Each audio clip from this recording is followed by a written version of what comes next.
Bonjour, aujourd'hui on va vous montrer l'analyse biochimique, cytologique et bactériologique des liquides céphalo-racidiens, les LCR. Les LCR qui signifient les liquides céphalo-racidiens. C'est les liquides qui baignent dans la colonne vertébrale de l'être humain. Lors du prélèvement, vous allez faire le prélèvement entre soit le troisième et le quatrième vertèbre, soit entre le quatrième et les cinquième vertèbres, par des personnes spécialisées. Ici, le prélèvement est déjà fait. Je vais porter les gants et on va faire l'analyse macroscopique d'abord du LCR. On va vous parler des caractères normaux et les caractères pathologiques du liquide céphalo-racidien.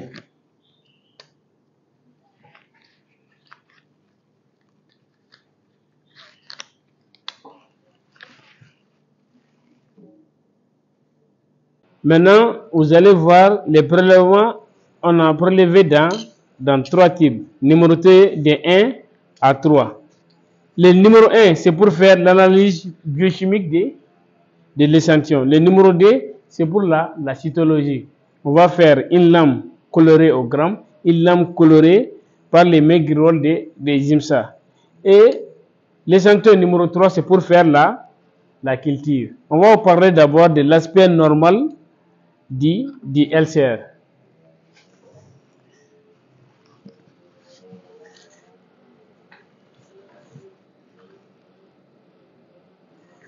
À l'examen macroscopique du LCR, on a des LCR qui sont troubles.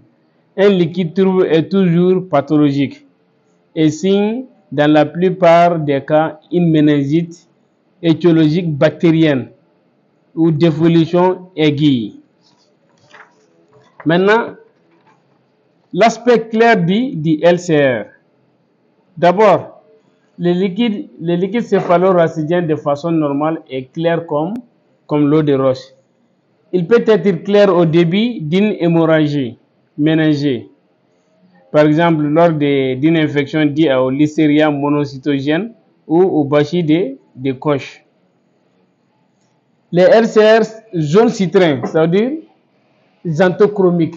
Vous allez voir des LCR qui sont xanthochromiques. La coloration jaune du liquide céphalo-racidien s'explique par la transformation de l'hémoglobine en pigment hématogène au cours d'une hémorragie méningée.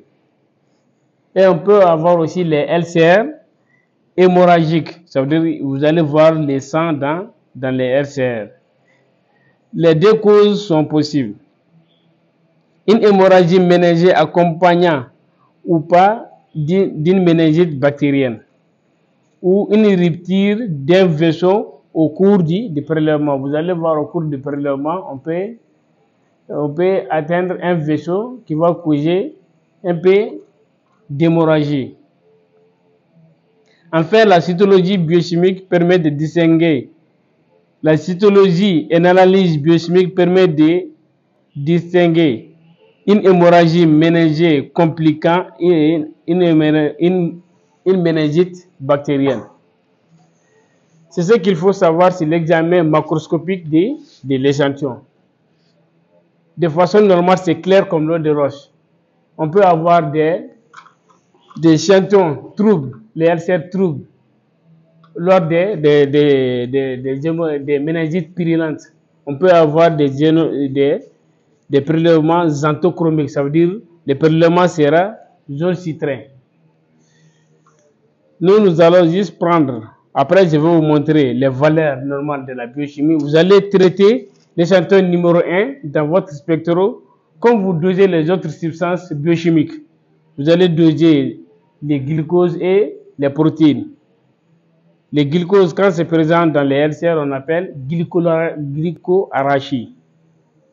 Maintenant, pour les protéines, on dit protéinoarachie. Les deux, c'est l'examen cytologique. Vous allez voir, on va chercher. On a la cellule de Malassez, on a la cellule de Thomas. On va utiliser la cellule de Malassez pour faire les comptages. Vous allez voir, on va charger la cellule pour faire les comptages.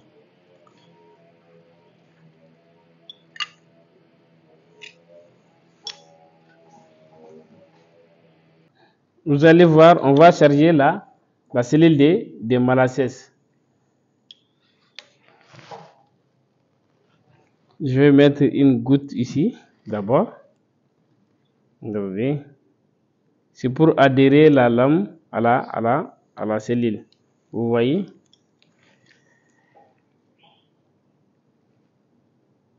Il y a la lamelle qui est là.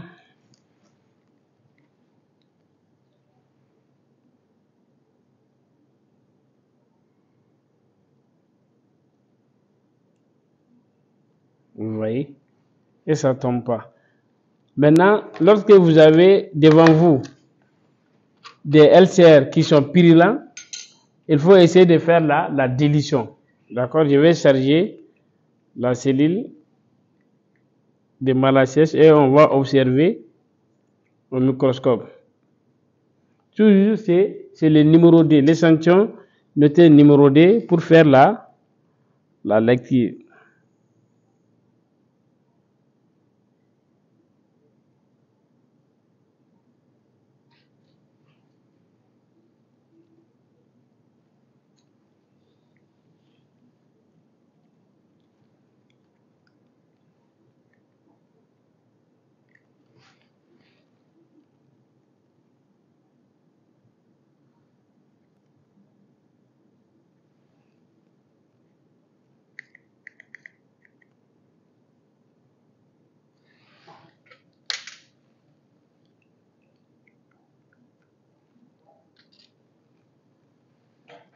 Maintenant, on va passer à l'étape de la microscopie. Mais avant de passer à l'étape de la microscopie, il faut laisser d'abord le temps aux cellules de se sédimenter dans les différentes cellules, dans les différents quadrillages de la cellule de molasses.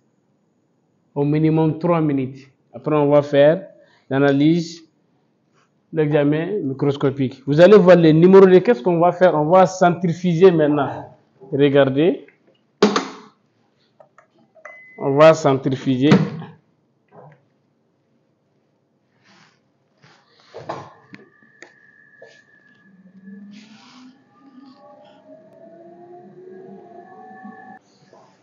On a passé à l'observation microscopique à l'objectif 40. Vous allez voir les cellules dans les différents rectangles quadrillés.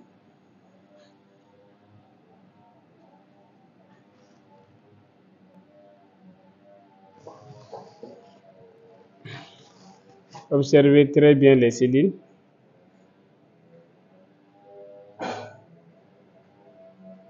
Vous voyez.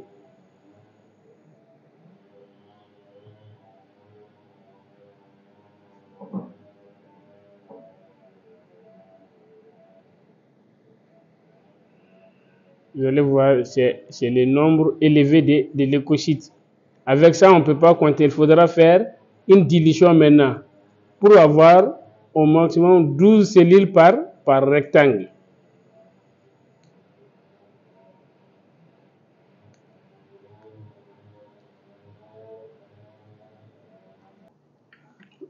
Vous allez voir après la centrifugation, on va prendre la lame. Ça, c'est l'anse. Regardez. On va chirurgier l'anse. On va prendre la pipette.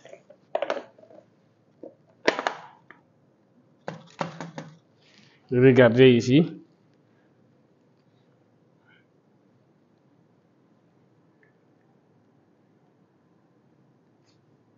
On va faire la coloration des grammes. Puis avec les kilos de centrifugation encore, on va faire aussi un frottis coloré au maigrirol des IMSA.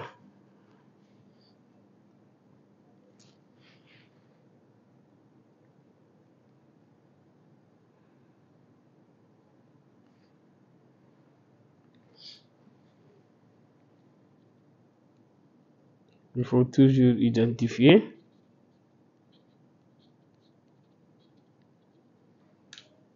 On va colorer cette lame au maigriol de Jimsa. On va colorer celle-là par la méthode des grammes. Comme on a vu beaucoup de leucocytes au microscope, on voit les différencier maintenant.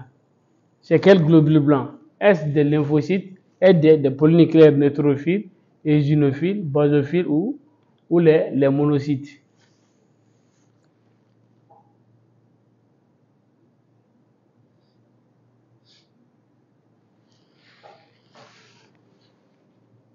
Vous allez voir, on a commencé par les Jimsa pendant 1 minute. C'est la lame à colorer par la méthode des grammes. À 1 minute, on va rincer. Vous voyez? Après, c'est l'étape du ligol. Pendant 1 minute. C'est une seule lame, on peut les tenir à la main et faire la coloration. Si c'est beaucoup de lames, il faudra les porter sur un portoir. À 1 minute, vous allez encore rincer la lame. Maintenant, c'est l'étape de l'alcool. Jusqu'au dernier goutte incolore. Vous allez rincer avec de l'eau distillée. Dernière étape, c'est la ficine ou la safranine pendant 30 secondes.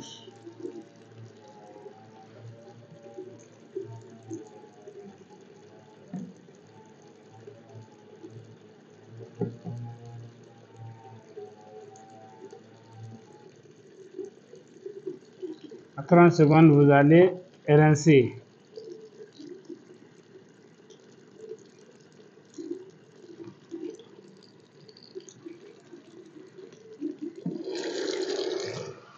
Voici l'autre lame qui est à colorer par la méthode des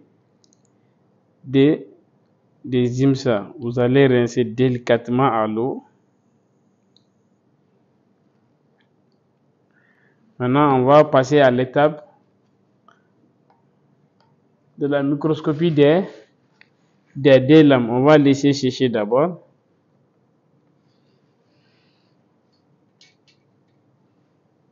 On va les laisser sécher. Puis on va passer à l'étape de la microscopie. Maintenant, on va faire l'examen microscopique des deux lames. On a coloré une lame au gramme. On a coloré une lame par la méthode des maigriol Jimsa. Je vais mettre une goutte d'huile à immersion sur les deux lames.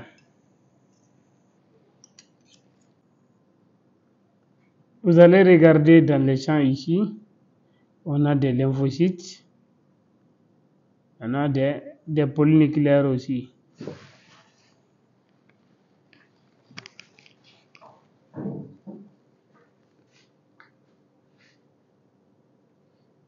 Vous voyez dans les champs microscopiques.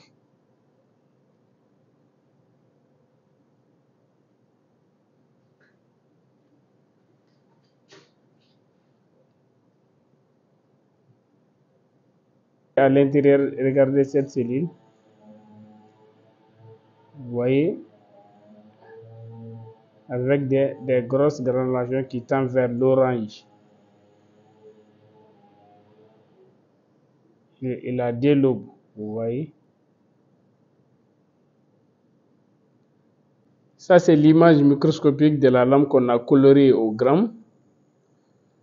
On peut voir ici quelques coccyes isolés, vous voyez. Et on peut voir quelques coccyes isolés. Maintenant qu'on a fini l'examen microscopique des deux lames colorées au gramme et au maigriol de Jimsa, nous allons passer maintenant à l'étape de l'ensemencement sur les mêlées de culture. Vous allez voir les mêlées de culture. On va utiliser d'abord la zélose au sang frais, la zélose chocolat, la zélose colombia et la zélose nutritive.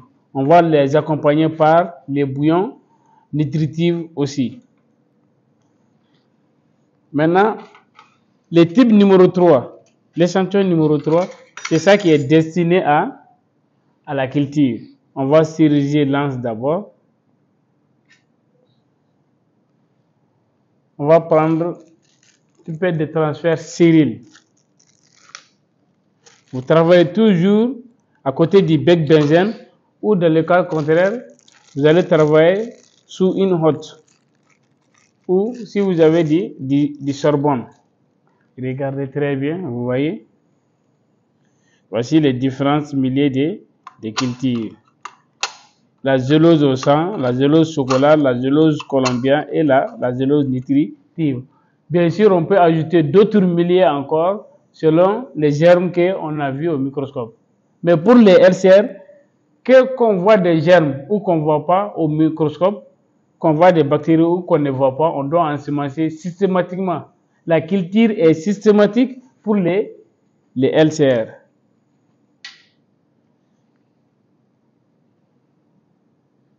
Côté du bec benzène toujours. Regardez.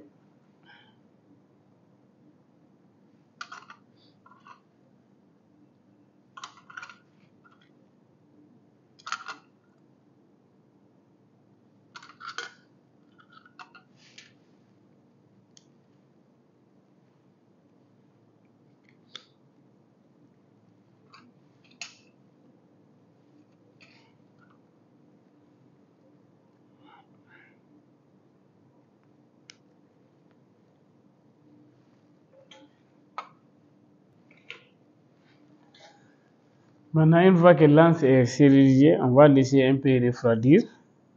On va prendre les milliers de cultures et ensemencer par striation.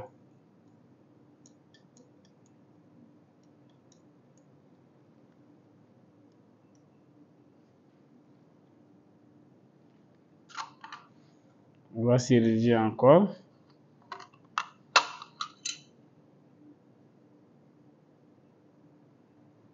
Toujours partout où se trouve l'échantillon, vous allez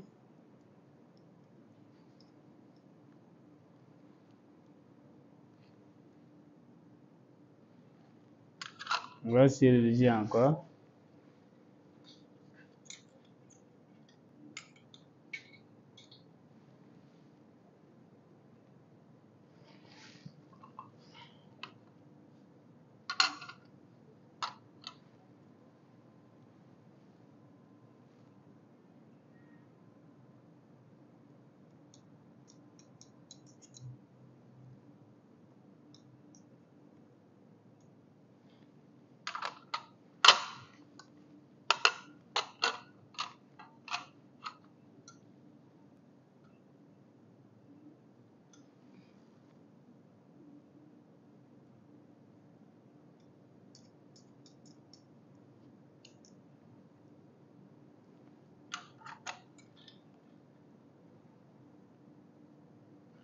Maintenant, pour les bouillons, vous allez prendre l'échantillon encore pour les bouillons. Comme on va ensemencer les bouillons.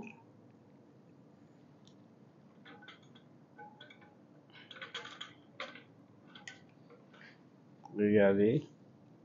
Qu'on va introduire dans les bouillons nutritifs.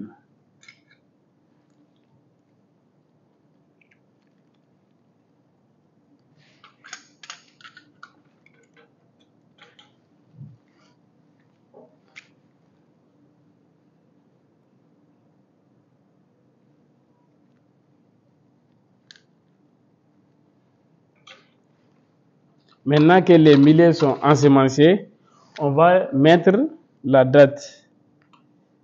Le 17 9 mois 2023. 17 9 mois 2023.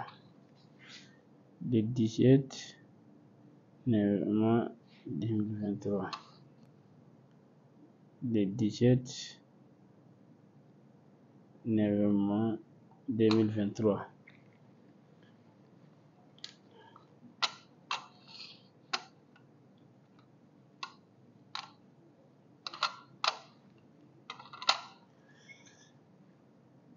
Maintenant que les milliers sont ensemencés, on va passer maintenant à l'étape de l'incubation. On va mettre la zélose chocolat et la zélose au sang sous des atmosphères enrichies en COD. Vous allez voir, on va déposer la zélose chocolat et la zélose au sang frais. On a mis des produits qui permettent de mettre ces milliers-là sous COD.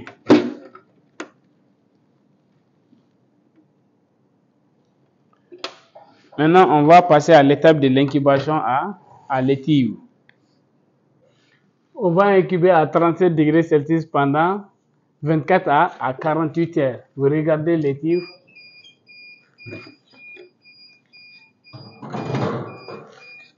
Vous voyez?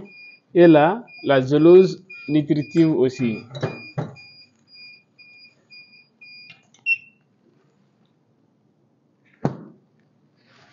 Vous avez vu, les milliers ensemencés systématiques, quel qu'en soit le nombre de leucocytes ou quel qu'en soit les résultats du gramme, les LCR doivent être ensemencés sur les milliers polyvalents ensemencés sur la zélose chocolat enrichie.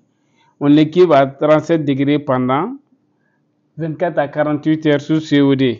La zélose au sang aussi qui permettra de repérer plus facilement les streptocoques pneumonieux. On l'équipe aussi sous un adversaire enrichi en COD à 10%. On a ensemencé aussi, ici que vous voyez en bas, les bouillons Kerserver, qui permet de cultiver les bactéries en diluant les éventuels antibiotiques présents dans les RCR. Maintenant, on va fermer, attendre 24 à 48 heures pour faire l'identification et l'antibiogramme de la source responsable. Maintenant, je vais vous montrer ici les résultats préliminaires. Vous allez voir les résultats ici. Lorsqu'on a dosé les glucoses dans les RCR glycosylation, on a eu 0,41 g par litre. La valeur normale, on dit que ça fait les 2 tiers de la glycémie normale. Ça veut dire c'est de 0,35 à 0,55 g par litre. Protéinorachie, maintenant, on a vu 1,20 g par litre. La valeur normale, c'est 0,20 à 0,40 g par litre. Les cellules, on a vu des cellules assez nombreuses. Vous voyez que supérieure à 120 cellules par millimètre cube. La valeur normale des cellules, c'est de 0 à 2 cellules par millimètre cube. Bactéries, on a vu des C+. Normalement, les bactéries ne sont pas présentes dans les LCR. Ici, lorsque vous allez voir les taux de glucose dans les LCR élevés, ça peut sous-entendre seulement la personne fait une hyperglycémie ou dans le cas du diabète. Maintenant, pour les protéines, ça sous-entend que la personne fait une méningite purulente qui est due à des bactéries. C'est ce qu'il faut savoir sur les résultats préliminaires. Et ces résultats sont à fournir directement aux patients, aux médecins traitants. Directement, ces résultats devraient être fournis par les laboratoires au niveau du médecin traitant. Lorsque vous avez les LCR, ces résultats-là, ça doit suivre dans les 30 minutes qui suivent les prélèvements, très rapidement.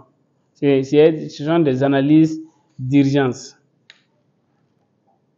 Voici maintenant comment on fait une analyse biochimique, cytologique et bactériologique du liquide céphalo-rachidien.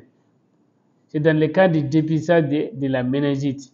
Beaucoup de bactéries peuvent causer de la méningite, mais celui du méningocoque, surtout W135, est responsable de l'épidémie de la méningite. Et il faut savoir aussi que les RCR, ce sont des analyses d'urgence. Ça veut dire qu'il fait partie des analyses d'urgence. Le traitement doit être effectué au plus tard les minutes qui suivent les prélèvements. Je vous remercie.